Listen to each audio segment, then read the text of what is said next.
Hello, this is Arthur again, and today I have this very nice 2006 CLS55 AMG with 103,000 miles, and it's here because the owner, he just purchased this car and he went to fill up gas, and then after that he said he could smell fuel. So he brought it over, I checked it out, and I found fuel leak from a driver's side fuel pump, and it needs to be replaced. I also found oil leak from the valve covers, possibly rear main seal, but we're gonna do the valve covers this time, since sometimes on these cars when the valve covers leak, the oil seeps through and gets in a bell housing area, and it makes it look like the rear main seal is leaking. So I don't want to address both issues, possible issues at the same time, just because maybe the rear main seal is not leaking. So we're just gonna do the valve covers for now, clean up the area, and at next oil change or next checkup we'll check it out. If it's leaking, then we can do the rear main seal. Let me show you the fuel leak. I have the cover removed from the fuel pump, and you can see there is clearly fuel sitting right here. What happens is sometimes this fuel pump housing plastic part cracks and you will start leaking fuel out. It can also be a bad seal, but typically it's the housing that cracks. Seal won't cause this much leak right away, so this you will need a replacement pump. To remove this pump, I also need to remove the passenger side pump, and while we're doing that, we're gonna put a new pump and new seal on the other side as well, because due to age, this car is almost 20 years old, the likeliness of leaking on the other side is very high. So to avoid having to deal with this issue again, I'm going to do both sides.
Here I have the valve covers removed on both sides. I also cleaned up the area. Before I put the valve covers back on, I do need to put a little bit of sealant on this half moons front and back. And then I'm going to do that now. Here are the new gaskets I got for the valve covers. I also have 5 bolts that go on the cover, top of the covers. 3 on one, 2 on the other one. And I got some sealant to apply on the head.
That one, you know, I like Mercedes.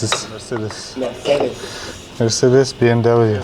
Let's say you have a nice Mercedes and you have another car you need some help with, I'll help you. If no, goodbye.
Okay, both valve covers have been installed, as well as the ignition coils, these wiring harnesses to take a couple of zip ties on each side.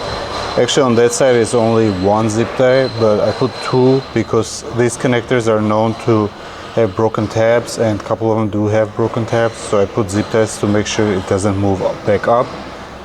And it won't, once it's in, it's actually seated very tight, it's not going anywhere, but just to have a precaution on that. Next, I'm gonna let it settle a little bit, then I'll start it, make sure it's not leaking, and then I'll continue with the fuel pumps.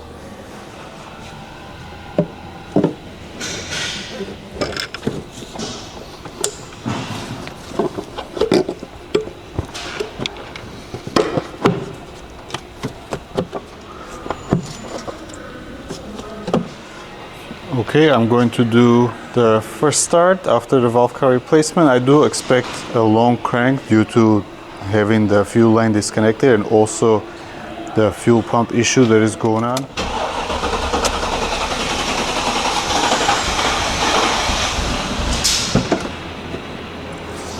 One more time.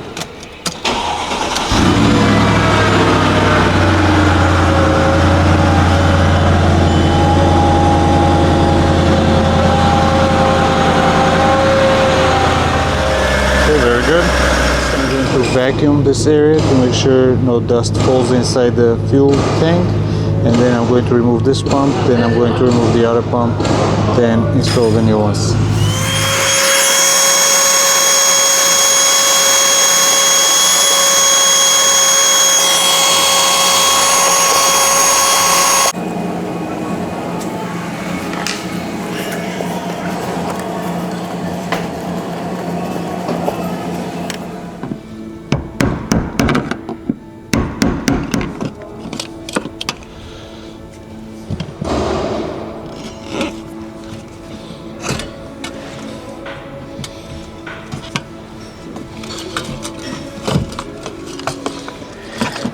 There's one more pipe that comes from the driver's side. It just sits basically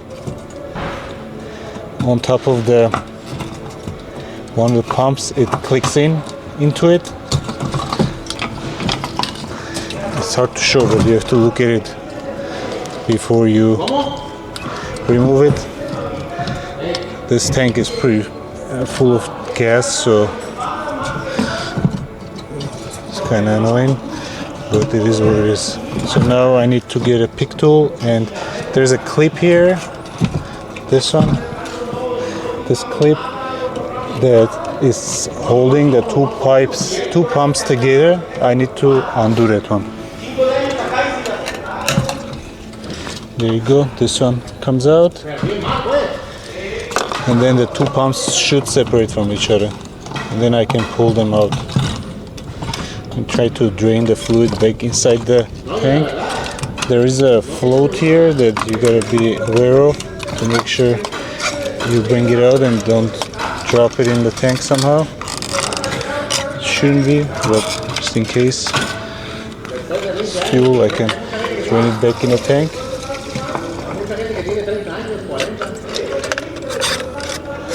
And then the next pump as well. There's the next one. Bring this one inside the tank. You can move this one away from here. It's got a little connector here. Now I'm looking at the driver's side. It's basically the same setup. There is one connector here I have to undo.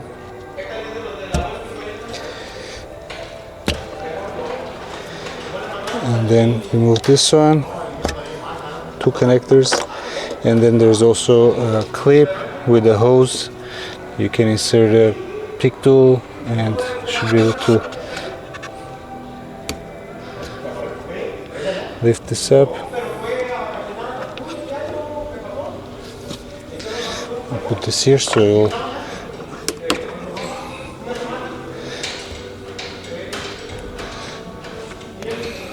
now I can pull this out.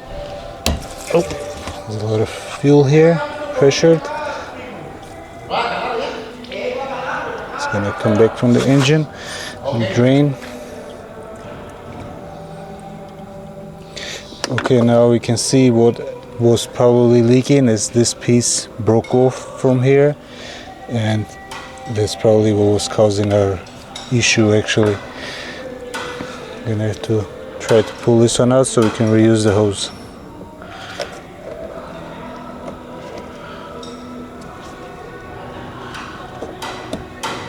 Just one pipe.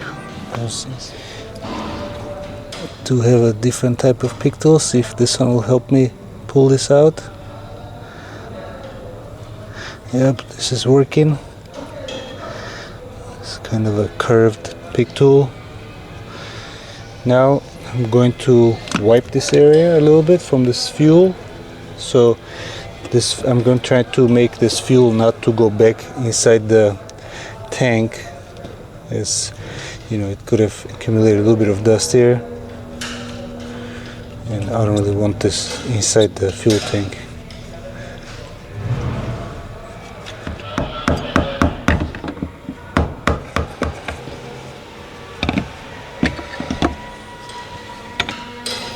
Should be able to pull this out.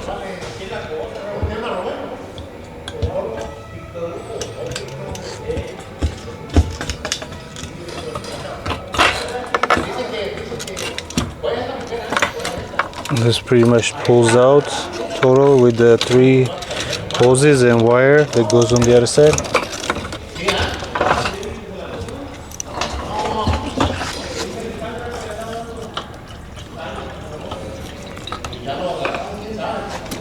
So these are the new Mercedes pumps. This is the driver's side. This is the passenger side. I had to give the old one to the Mercedes back because they want the core back. You have to also get this connector because the new style pump has different connector on it, and also get new 2 gaskets. Now I'm going to go ahead and put everything back in. So this one you gotta fit it in. Get a catch from the other side. Try not to get too much fuel in my gloves. I did slip the gasket over.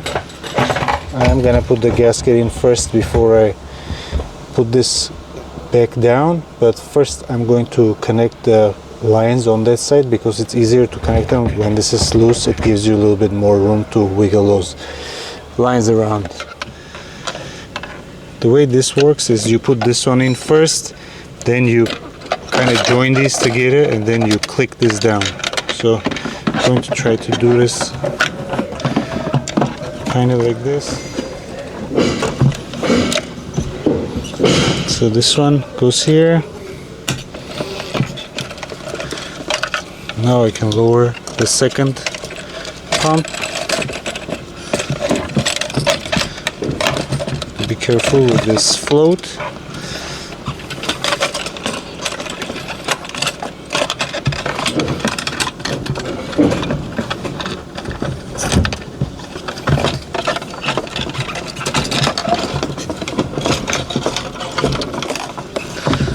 Kind of an annoying part because the fuel is holding it back from seeing. Alright, they're together. Now let's put this clip back on, the one that we had to remove earlier.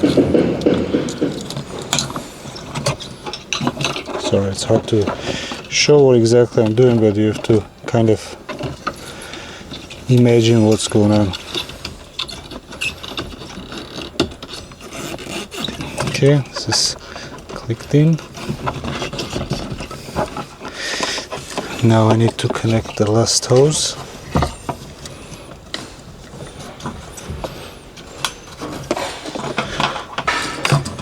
And the wiring harness that goes on top of that clip. Okay, now next I gotta change my gloves because my hands are burning from fuel. Okay, now this is in. Now I'm going to insert the gasket in place and then lower down this cover. This one actually sticks into this two holes over here, and it brings the pump into center. Basically it controls it so it doesn't move around. This wire, you gotta make sure it's not in the way in any way, as much as possible.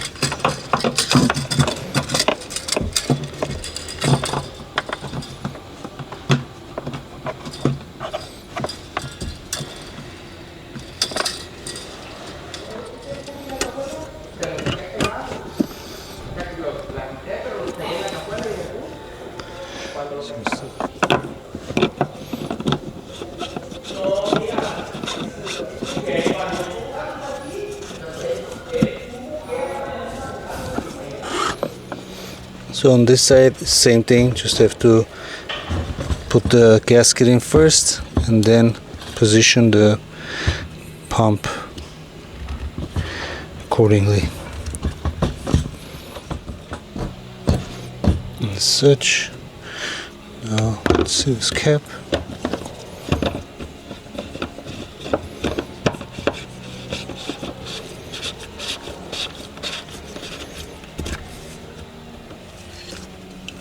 Okay, the cap is on. Now I'm going to feed in the wire, the line for the fuel pump.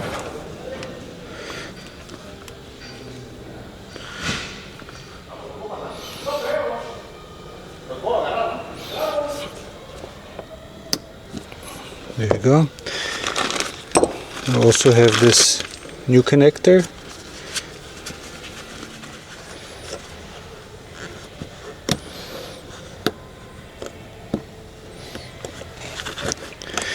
This one goes in here. I'm going to turn on the car, watch for leaks, then put the cover back on.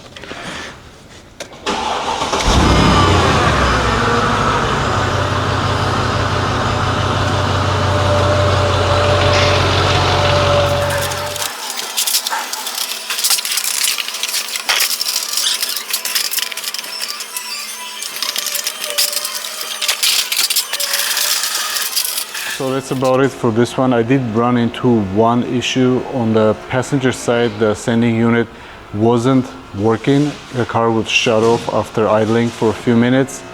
So what happens is there's another piece of harness that Mercedes sells with the updated pump. It is part number 211-540-0700, and it is a little adapter harness for the new pump. The original wiring fits on that harness, but the way the wiring configuration is, it doesn't actually work like it's supposed to. So if you do update your pumps to a newer style pump, make sure you get the harness as well. Thank you for watching. Please comment, like, and subscribe. There are more videos to come.